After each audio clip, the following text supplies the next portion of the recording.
അനുഗ്രഹിക്കപ്പെട്ട നല്ല സമയത്തിനായി ഞാൻ ദൈവത്തെ സ്തുതിക്കുന്നു, സ്തോത്രം ചെയ്യുന്നു. ദൈവവചനം ശ്രവിച്ചുകൊണ്ടിരിക്കുന്ന എല്ലാ ദൈവമക്കൾക്കും വീണ്ടും വരാമെന്ന് അരുളി ചെയ്തവനായ കർത്താവായ യേശു ക്രിസ്തുവിൻ്റെ ധന്യനാമത്തിൽ ഞാൻ എൻ്റെ സ്നേഹവന്ദനം അറിയിക്കുന്നു. ഇന്നത്തെ അല്പസമയത്തെ ചിന്തയ്ക്കായി 1 ദിനവൃത്താന്തം 15-ാം അധ്യായം 13-ാം വാക്യത്തിൻ്റെ അവസാന ഭാഗം നമുക്ക് വായിക്കാം. നാം അവനെ നിയമപ്രകാരമല്ലല്ലോ അന്വേഷിച്ചത്. അനുഗ്രഹിക്കപ്പെട്ട ഒരു വേദവാക്യമാണ് നാം കേട്ടത്. തൻ്റെ അപ്പൻ്റെ കാണാതെ പോയ കഴുതയെ ശൗലിനെ കണ്ടെത്തുവാൻ കഴിഞ്ഞില്ലെങ്കിലും ദൈവം ശൗലിനെ കണ്ടെത്തി. ശൗലിന് തൻ്റെ സ്വന്തം കണ്ണിന് അവന് നിസാരനായി തോന്നിയെങ്കിലും ദൈവം അവനെ ഇസ്രയേലിൻ്റെ രാജാവായി ഉയർത്തി. എന്നാൽ അവനെ ദൈവത്തിന് കൊള്ളാകുന്നവനാണോ എന്ന് പരിശോധിക്കുവാനായി ശമൂവേൽ യാഗം കഴിക്കുവാൻ വരുന്നത് വരെ 7 ദിവസം കാത്തിരിക്കണമെന്ന് യഹോവ ശമൂവേൽ മുഖാന്തരം ശൗലിനോട് കൽപ്പിച്ചു. എന്നാൽ ശമൂവേൽ മാത്രം ചെയ്യേണ്ട യാഗം അവൻ വരുവാൻ താമസിക്കുന്നു എന്ന് കണ്ടപ്പോൾ ശൗൽ തന്നെ നടത്തി. അനന്തരഫലമോ ദൈവകൽപ്പനാ ലംഘനം അതുമൂലം ശൗൽ നടത്തി. 1 ശമൂവേൽ 13-ാം അധ്യായം 8 മുതൽ 14 വരെയുള്ള വാക്യങ്ങളിൽ ശൗലിൻ്റെ ഒന്നാമത്തെ അനുസരണക്കേട് വ്യക്തമാക്കിയിരിക്കുന്നു. ദൈവം സ്നേഹവാനും കരുണയുള്ളവനും ദീർഘക്ഷമ ഉള്ളവനുമാണ് നിശ്ചയം. എന്നാൽ അവനെ ധിക്കരിക്കുന്നതും അവൻ്റെ ഇഷ്ടം പ്രവർത്തിക്കാതിരിക്കുന്നതും അവൻ്റെ നിയമം അനുസരിക്കാതിരിക്കുന്നതും ദൈവത്തിന് സഹിക്കുകയില്ല. തൻ്റെ ജനം അവൻ്റെ പ്രമാണം അനുസരിക്കണമെന്ന് അവന് നിർബന്ധമുണ്ട്.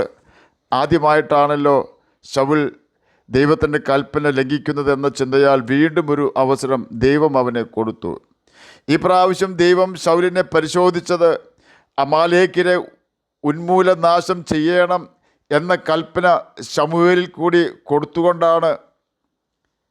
നിങ്ങൾ മിസ്രയീമിൽ നിന്നും പുറപ്പെട്ടു വരുമ്പോൾ വഴിയിൽ വെച്ച് അമാലേക്ക് നിന്നോട് ചെയ്തത്, അവൻ ദൈവത്തെ ഭയപ്പെടാതെ വഴിയിൽ നിൻ്റെ നേരെ വന്ന് നീ ക്ഷീണിച്ചും തളർന്നും ഇരിക്കുമ്പോൾ നിൻ്റെ പിന്നണിയിലുള്ള ബലഹീനരെ ഒക്കെയും സംഹരിച്ച കാര്യം തന്നെ ഓർത്തുകൊള്ളുക. ആകയാൽ നിൻ്റെ ദൈവമായ യഹോവ നിനക്ക് അവകാശമായി അടക്കുവാൻ തരുന്ന ദേശത്ത് ചുറ്റുമുള്ള നിൻ്റെ സകല ശത്രുക്കളെയും നിൻ്റെ ദൈവമായ യഹോവ നീക്കി നിനക്ക് സ്വസ്ഥത തന്നിരിക്കുമ്പോൾ നീ അമാലേക്കിൻ്റെ ഓർമ്മയെ ആകാശത്തിന് കീഴിൽ നിന്നും മായ്ച്ചു കളയണം. ഇത് മറന്നു പോകരുത്. ആവർത്തന പുസ്തകം 25-ാം അധ്യായം 17 മുതൽ 19 വരെയുള്ള വാക്യങ്ങളാണ് നാം കേട്ടത്. ഈ ദൈവകൽപ്പനയാണ് ശമൂവേൽ ശൗലിനെ ഓർപ്പിച്ചത്. ശൗൽ ഈ പ്രാവശ്യവും ശമൂവേൽ മുഖാന്തരം യഹോവ കൽപ്പിച്ച കൽപ്പന ധിക്കരിച്ചു. അമാലേക്ക് രാജാവിനെ ജീവനോടെ പിടിച്ചുകൊണ്ട് വന്നുവെങ്കിലും അവനെ കൊല്ലാതെയിരുന്നു. തന്നെയും എല്ലാ ആടുമാടുകളെയും കന്നുകാലികളെയും നശിപ്പിക്കണമെന്ന കൽപ്പന ലംഘിച്ച് അവയെ ജീവനോടെ പിടിച്ചുകൊണ്ടുവന്നു. അതുമൂലം ദൈവം ശൗലിനെ രാജസ്ഥാനത്ത് നിന്ന് തള്ളിക്കളഞ്ഞു. 1 ശമൂവേൽ 15-ാം അധ്യായം 1 മുതൽ 24 വരെയുള്ള വാക്യങ്ങളിൽ ശൗലിൻ്റെ രണ്ടാമത്തെ അനുസരണക്കേട് വിവരിച്ചിരിക്കുന്നു. ശൗലിൻ്റെ നോട്ടത്തിൽ അവൻ ചെയ്തത് വളരെ ചെറിയ തെറ്റായിരുന്നു എന്ന് അവന് തോന്നിയാലും ദൈവത്തിൻ്റെ നോട്ടത്തിൽ ശൗൽ ദൈവകൽപ്പന ലംഘിച്ചപ്പോൾ ദൈവത്തെ തന്നെയാണ് തള്ളിക്കളഞ്ഞത്. നാം ദൈവമക്കൾ എന്ന് അറിയപ്പെടുകയും അതേസമയം ദൈവകൽപ്പന തള്ളിക്കളഞ്ഞ് ദൈവത്തെ ഉപേക്ഷിക്കുകയും ചെയ്യുമ്പോഴെല്ലാം ദൈവത്തിൻ്റെ പ്രതിയോഗിയായ പിശാച് ദൈവത്തെ പരിഹസിക്കുമെന്ന് നാം ഓർക്കണം. ഈ വിഷയം ചെറിയ വിഷയമല്ല. തെറ്റുകൾ ചെയ്ത് ദൈവത്തോട് അനുസരണക്കേട് കാണിക്കുന്ന വ്യക്തികളുടെ വിശുദ്ധ വസ്ത്രം മുഷിയും എന്ന യാഥാർത്ഥ്യം നാം മറന്നു പോകരുത്. നമ്മുടെ വിശുദ്ധിയുടെ വസ്ത്രം മുഷിയുമ്പോൾ സാത്താൻ നമുക്കെതിരെ ആരോപണങ്ങളുമായി ദൈവസന്നിധിയിൽ ചെല്ലും. സെഖര്യാ പ്രവചനം 3-ാം അധ്യായം 1 മുതൽ 4 വരെയുള്ള വാക്യങ്ങളിൽ ഇത് വ്യക്തമാക്കിയിരിക്കുന്നു. മുഷിഞ്ഞ വസ്ത്രം ധരിച്ചു നിൽക്കുന്ന ജോഷുവയ്ക്കെതിരെ സാത്താൻ ആരോപണം ഉന്നയിക്കുന്ന രംഗമാണ് ആ വാക്യങ്ങളിൽ നാം കാണുന്നത്. ദൈവം ജോഷുവയെ നീതീകരിച്ച് അവനോട് ക്ഷമിക്കുന്നുണ്ട്. ശൗലിനോടും ദൈവം ക്ഷമിക്കുന്നുണ്ട്. ശൗൽ വീണ്ടും പ്രമാണം ലംഘിച്ചപ്പോൾ തൻ്റെ രാജസ്ഥാനം നഷ്ടമായി. നാമും ഇപ്രകാരം പാപം ചെയ്യുമ്പോൾ നമ്മുടെ വിശുദ്ധ വസ്ത്രം മുഷിയുന്നു. സാത്താൻ അത് കണ്ടെത്തുകയും നാം സാത്താൻ്റെ വകയാണെന്ന് ദൈവത്തോട് അവകാശവാദം ഉന്നയിക്കുകയും ചെയ്യുന്നു. എന്നാൽ നാം നമ്മുടെ മരണത്തിനല്ലാത്ത തെറ്റുകൾ മനുഷ്യനോടും ദൈവത്തോടും ഏറ്റുപറഞ്ഞ് മാപ്പ് ചോദിക്കുമ്പോൾ ദൈവം നമ്മുടെ പാപം ക്ഷമിക്കുകയും നമ്മെ വിശുദ്ധിയുടെ വസ്ത്രം വീണ്ടും ധരിപ്പിക്കുകയും ചെയ്യുന്നു. ആകയാൽ നാം കുറച്ചു കാലമേ ജീവിച്ചുള്ളൂ എങ്കിലും ദൈവത്താൽ സാക്ഷ്യം പ്രാപിച്ചവരായി നാം ജീവിക്കണം. അത് നമുക്കും നമ്മുടെ തലമുറയ്ക്കും ദൈവം നന്മയായി കണക്കിടും. ശൗലിനെ മാറ്റിയ ശേഷം ഇശായിയുടെ മകനായ ദാവീദിനെ തള്ളയാടുകളെ നോക്കിക്കൊണ്ടിരുന്ന വേലയിൽ നിന്നും വിളിച്ച് ദൈവം അവനെ രാജാവാക്കി ഉയർത്തി. ദൈവമകനായ ദാവീദ് പെട്ടകം സൂക്ഷിക്കുന്നതിനായി ഒരു സ്ഥലം ഒരുക്കി വളരെ സന്തോഷത്തോടെ പെട്ടകം കാളവണ്ടിയിൽ വെച്ചുകൊണ്ട് അതിനായി ഒരുക്കിയ സ്ഥലത്തേക്ക് കൊണ്ടുവരുമ്പോൾ കാള വിരണ്ടു. പെട്ടകം ചെരിയാതിരിക്കുവാൻ ഉസ്സ എന്ന വ്യക്തി പെട്ടകം പിടിച്ചു. ഉസ്സ അവിടെ തന്നെ വെച്ച് മരിച്ചുപോയി. ഈ സമയം ദാവീദ് ദൈവത്തെ ശരിക്കും ഭയപ്പെട്ടു. നാം എത്ര സന്തോഷത്തിലാണെങ്കിലും ദൈവവുമായുള്ള ബന്ധത്തിൽ വളരെ ശ്രദ്ധാലുക്കളായിരിക്കണം. യഹോവയെങ്കിലെ സന്തോഷമായിരിക്കുകയാണ് നമ്മുടെ ജീവിതത്തിലെ മുഖ്യ സന്തോഷം. നെഹെമ്യാവ് 8-ാം അധ്യായം 10-ാം വാക്യത്തിൽ ഇത് രേഖപ്പെടുത്തിയിരിക്കുന്നു. യഹോവയുടെ പെട്ടകം കാളവണ്ടിയിൽ കയറ്റാതെ ലേവ്യർ ചുമന്നുകൊണ്ട് പോകേണ്ടതാണ്. ലേവ്യരിൽ കഹാത്യർ തന്നെ പെട്ടകം അവരുടെ തോളിൽ ചുമക്കണമെന്നും കഹാത്യർ പെട്ടകം തോളിൽ ചുമക്കുമ്പോൾ പെട്ടകത്തെ തൊടാതിരിക്കേണ്ടതിനായി പെട്ടകത്തിൻ്റെ വശങ്ങളിലുള്ള വളയങ്ങളിൽ തണ്ട് ചെലുത്തി തണ്ട് ചുമലിൽ ചുമക്കണമെന്നും സംഖ്യാപുസ്തകം 4-ാം അധ്യായത്തിൽ രേഖപ്പെടുത്തിയിരിക്കുന്നു. ഈ പ്രമാണം ലംഘിച്ച് കാളവണ്ടിയിൽ പെട്ടകം കൊണ്ട് പോയതാണ് കാള വിരണ്ടു പോകുവാൻ ഇടയായത്. പെട്ടകത്തിൻ്റെ ഇരുപുറവും തണ്ട് ചെലുത്തി ലേവ്യർ ആണ് പെട്ടകം ചുമക്കേണ്ടത്. കാള വിരണ്ട് ഉസ്സ മരിച്ചത് കണ്ടപ്പോൾ ദാവീദ് ദൈവത്തിൻ്റെ പെട്ടകം തൻ്റെ അടുക്കൽ കൊണ്ടുവരാതെ ഗിത്യനായ ഓബേദോമിൻ്റെ വീട്ടിൽ കൊണ്ടുവച്ചു.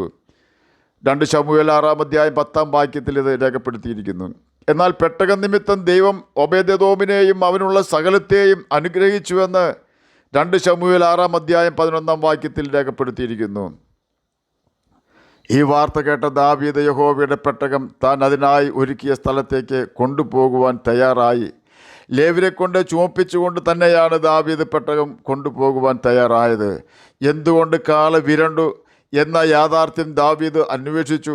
അവൻ അത് കണ്ടെത്തി തിരുത്തുവാൻ തയ്യാറായി. ജീവിതത്തിൽ തെറ്റ് വരാതിരിക്കുവാൻ സാധ്യത വളരെ കുറവാണ്. എന്നാൽ വീഴ്ചകൾക്കുള്ള കാരണം കണ്ടെത്തി തിരുത്തുവാൻ തയ്യാറായാൽ ദൈവാത്മാവിൻ്റെ ശക്തി പ്രാപിച്ച് വീണ്ടും മുന്നേറുവാൻ കർത്താവ് നമുക്ക് ശക്തി തരും.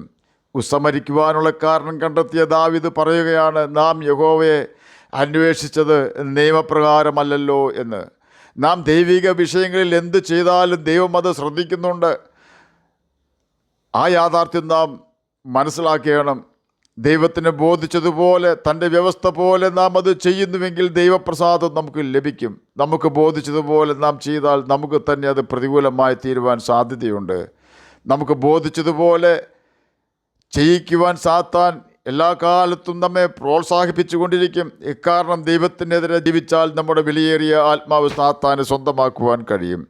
സാത്താൻ കള്ളനാണ്. അറുക്കുവാനും മുടിക്കുവാനും കൊല്ലുവാനുമാണ് സാത്താൻ വരുന്നത്. എന്നാൽ യേശു കർത്താവ് നമുക്ക് പ്രമാണം തന്നുകൊണ്ട് അതിന് പ്രകാരം ജീവിക്കണമെന്ന് പറയുന്നത് നാം ദുഷ്ടൻ്റെ കെണിയിൽ വീണ് നമ്മുടെ നിത്യജീവൻ നഷ്ടപ്പെടാതിരിക്കുവാനാണ്. ദൈവത്തിൻ്റെ കൽപ്പനകൾ അനുസരിക്കുന്നവർക്ക് ഇന്നുവരെയും നിരാശപ്പെടേണ്ടി വന്നിട്ടില്ല. അനുസരിക്കുന്നവർക്ക് വേണ്ടി കർത്താവ് തൻ്റെ വാഗ്ദത്തം കൃത്യസമയത്ത് നിവർത്തിക്കുന്നവനാണ്. നാം അതിനായി കാത്തിരിക്കണമെന്ന് മാത്രം.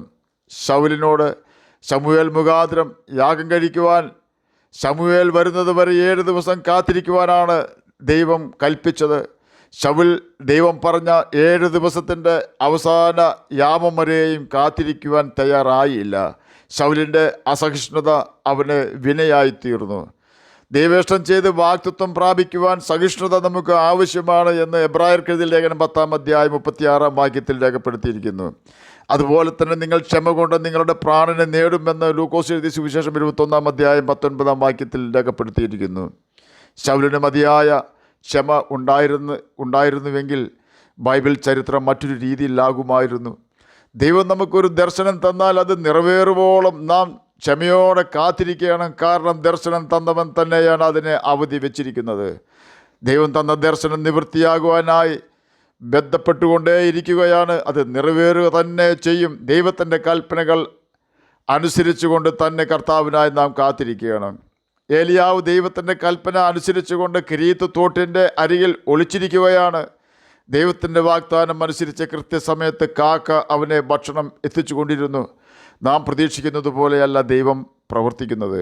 ദൈവത്തിന് തൻ്റെ സൃഷ്ടികളിൽ എത്ര ചെറിയ ജീവികളെ കൊണ്ടും തൻ്റെ മക്കൾക്ക് ആവശ്യമായ നന്മകൾ എത്തിച്ചു കൊടുക്കുവാൻ ഉള്ള കഴിവുണ്ട്. ഒരു നേരത്തെ ആഹാരം പോലും ഏലിയാവിന് മുടങ്ങിപ്പോകുവാൻ ദൈവം ഇടവരുത്തിയില്ല.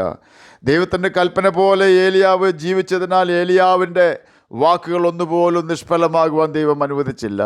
നിയമപ്രകാരം ഇസ്രയേൽ ഗോത്രത്തിൻ്റെ സംഖ്യ അനുസരിച്ച് യാഗപീഠം പണിതു. വ്യവസ്ഥ പ്രകാരം യാഗമൃഗത്തെ യാഗവിറകിൻ്റെ മുകളിൽ അടുക്കി വെച്ചു. അതിനുശേഷം യഹോവയോട് ഏലിയാവ് പ്രാർത്ഥിച്ചു. തൻ്റെ കൽപ്പനകൾ അനുസരിച്ചുകൊണ്ട് തനിക്ക് പ്രസാദം വരുമാറി യാഗം കഴിച്ച ഏലിയാവിൻ്റെ യാഗത്തെ ഏലിയാവിൽ യഹോവയ്ക്ക് പ്രസാദം ഉണ്ടായിരുന്നത് കൊണ്ട് സ്വർഗത്തിൽ നിന്നും തീ ഇറക്കി ദഹിപ്പിച്ചു കളഞ്ഞു. നമ്മുടെ പ്രാർത്ഥനയിലും ദൈവപ്രവൃത്തി വെളിപ്പെടുവാൻ ദൈവത്തിൻ്റെ നിയമപ്രകാരം നാം കർത്താവിനെ അന്വേഷിക്കുകയാണ്. ഹാബേലിൻ്റെയും അവൻ്റെ സഹോദരനായ കായീൻ്റെയും യാഗങ്ങളെക്കുറിച്ച് പഠിച്ചാൽ ഹാബേലിൻ്റെ യാഗത്തിൽ ദൈവം പ്രസാദിച്ചു, കായീൻ്റെ യാഗത്തിൽ ദൈവം പ്രസാദിച്ചില്ല. എന്തുകൊണ്ടാണ് കായീൻ്റെ യാഗത്തിൽ ദൈവം പ്രസാദിക്കാതിരുന്നത് എന്ന ചോദ്യത്തിന് ചിലർ പറയുന്ന മറുപടി കായീൻ്റെ യാഗത്തിൽ രക്തം ഇല്ലാത്തതിനാൽ ആണെന്നാണ്. എന്നാൽ കായീൻ്റെ യാഗത്തിൽ ദൈവം പ്രസാദിക്കാതിരുന്നതിന് കാരണമായി ബൈബിൾ പഠിപ്പിക്കുന്നത് ദൈവം കായീനിൽ പ്രസാദിച്ചിരുന്നില്ല എന്നാണ്. നന്മ ചെയ്യുന്നവനായിരുന്നില്ല കായീൻ എന്ന് ഉൽപ്പത്തി പുസ്തകം 4-ാം അധ്യായം 7-ാം വാക്യത്തിൽ യഹോവ തന്നെ വ്യക്തമാക്കിയിട്ടുണ്ട്. ഈ വാക്യത്തിൻ്റെ ആദ്യ ഭാഗത്ത് ദൈവം കായീനോട് ചോദിക്കുകയാണ്, നീ നന്മ ചെയ്യുന്നുവെങ്കിൽ പ്രസാദം ഉണ്ടാകുകയില്ലയോ എന്ന്. യാഗം കഴിക്കുന്നതിന് മുമ്പ് പോലും കായീൻ ദൈവം വെറുക്കുന്ന പാപങ്ങൾ ചെയ്തിട്ടുണ്ടായിരുന്നു എന്നാണ് ഞാൻ ചിന്തിക്കുന്നത്. ഹാബേലിൽ ദൈവത്തിന് പ്രസാദം ഉണ്ടായിരുന്നത് കൊണ്ടാണ് ദൈവം അവൻ്റെ യാഗത്തിൽ പ്രസാദിച്ചത് എന്ന് ബൈബിൾ തന്നെ പഠിപ്പിക്കുന്നുണ്ട്. ഹാബേൽ ദൈവത്തെ നിയമപ്രകാരം അന്വേഷിച്ചു. നാം നമ്മുടെ ജീവിതത്തിൽ എപ്പോഴും ശ്രദ്ധിക്കേണ്ടത് നമ്മുടെ പ്രവൃത്തികളിൽ ദൈവം പ്രസാദിക്കുന്നുണ്ടോ എന്നാണ്. നിയമപ്രകാരമാണ് നാം ദൈവത്തെ അന്വേഷിക്കുന്നതെങ്കിൽ നിശ്ചയമായും കർത്താവ് നമ്മിൽ പ്രസാദിക്കും. നിയമപ്രകാരം ജീവിക്കാതെ പാപം ചെയ്ത് ജീവിക്കുന്നവർക്ക് വലിയ ഉയർച്ച സാമ്പത്തിക മേഖലകളിൽ ഉണ്ടാകുന്നുണ്ടല്ലോ എന്ന ഒരു ചോദ്യം വന്നേക്കാം. തൂക്കിക്കൊല്ലുവാൻ വിധിച്ചിരിക്കുന്ന കുറ്റവാളികൾക്ക് എത്ര രുചികരമായ ഭക്ഷണമാണ് ജയിലിൽ ലഭിക്കുന്നത്. കോടതിയിലേക്ക് അവരെ കൊണ്ടുപോകുമ്പോഴും ആശുപത്രിയിൽ മെഡിക്കൽ ചെക്കപ്പിന് കൊണ്ടുപോകുമ്പോഴും പോലീസ് കാവലിലാണ് കൊണ്ടുപോകുന്നത്. അത് കുറ്റവാളിയെ ബഹുമാനിക്കുന്നതിനോ സുഖിപ്പിക്കുന്നതിനോ അല്ല, പിന്നെയോ അവൻ രക്ഷപ്പെടാതിരിക്കുവാനാണ്. അങ്ങനെയുള്ള ഉയർച്ച കണ്ട ആസാഫിനെ പോലെ നാം കുഴയരുത്. കഷ്ടത്തിൻ്റെ അപ്പവും ഞെരുക്കത്തിൻ്റെ വെള്ളവും മാത്രം തന്നാലും നിൻ്റെ ഉപദേഷ്ടാവ് മറഞ്ഞിരിക്കുകയില്ല. തൻ്റെ വചനം അനുസരിച്ച് തന്നെ അന്വേഷിക്കുന്ന ബുദ്ധിമാനുണ്ടോ എന്ന് അന്വേഷിക്കുന്നവനായ ഇസ്രയേലിൻ്റെ ദൈവമായ സൈന്യങ്ങളുടെ യഹോവ തക്ക സമയത്ത് പ്രവർത്തിക്കുന്നവനാണ്. ആകയാൽ നാമും നിയമപ്രകാരം ദൈവത്തെ അന്വേഷിച്ച് ഓബേദെദോമിനെ പോലെ അനുഗ്രഹവും നിത്യജീവനും പ്രാപിക്കണം. അതിന് നാം ചെയ്യേണ്ടത് ബൈബിൾ തുടക്കം മുതൽ അവസാനം വരെ തുടർച്ചയായി വായിക്കുകയും നാം അനുസരിക്കണമെന്ന് ബൈബിളിൽ എഴുതിയിരിക്കുന്ന കാര്യങ്ങൾ കൃത്യമായി അനുസരിക്കുകയും ചെയ്തുകൊണ്ട് ദൈവത്തെ പ്രസാദിപ്പിക്കുക എന്നതാണ്. നാം അപ്രകാരം ദൈവത്തെ പ്രസാദിപ്പിച്ചാൽ ഹാബേലിൻ്റെ യാഗത്തിൽ പ്രസാദിച്ചവനായ കർത്താവായ യേശു ക്രിസ്തു അഥവാ യഹോവയായ ദൈവം നമ്മിലും നമ്മുടെ നിലവിളിയിലും നാം കഴിക്കുന്ന ചെറുതും വലുതുമായ പ്രാർത്ഥനകളിലും പ്രസാദിക്കുകയും വേഗത്തിൽ നമ്മുടെ പ്രശ്നങ്ങൾക്ക് പരിഹാരം തരികയും നിത്യജീവനം നമ്മെ അവകാശികളാക്കി തീർക്കുകയും ചെയ്യും. ആയതിനാൽ കർത്താവിൻ്റെ നിയമപ്രകാരം അന്വേഷിച്ച് നമുക്ക് ജീവരക്ഷ പ്രാപിക്കാം. അതിന് കർത്താവ് നമ്മെ സഹായിക്കട്ടെ എന്ന് പ്രാർത്ഥിച്ചുകൊണ്ട് ഞാൻ എൻ്റെ വാക്കുകളിൽ നിന്ന് വിരമിക്കുന്നു. നമുക്ക് പ്രാർത്ഥിക്കാം. ഞങ്ങളെ സ്നേഹിക്കുന്ന സ്വർഗീയ പിതാവേ, നല്ല വചനത്തിനായി അങ്ങയെ സ്തുതിക്കുന്നു, സ്തോത്രം ചെയ്യുന്നു. എന്നെ കേൾക്കുന്ന ഏതെങ്കിലും പ്രിയപ്പെട്ടവർ അങ്ങയെ അറിയാതിരിക്കുന്നെങ്കിൽ കർത്താവ് തിരിച്ചറിയാനുള്ള കൃപ അങ്ങ് അവർക്ക് കൊടുക്കുകയാണമേ. പാപത്തെ വെറുതെ ജീവിപ്പാൻ ഞങ്ങളെ സഹായിക്കുകയാണമേ. നിർമ്മലമായൊരു ഹൃദയം അടിയനെ കേൾക്കുന്ന അങ്ങയുടെ കുഞ്ഞുങ്ങൾക്ക് നൽകി തന്ന് സഹായിക്കുകയാണമേ. രോഗത്താൽ ഭാരപ്പെടുന്നവർക്ക് രോഗസൗഖ്യം കൊടുക്കുകയാണമേ. പ്രാർത്ഥന കേട്ടതിനായി സ്തോത്രം, യേശുവിൻ്റെ നാമത്തിൽ തന്നെ ആമേൻ. കർത്താവ് എല്ലാവരെയും അനുഗ്രഹിക്കട്ടെ. സ്തോത്രം.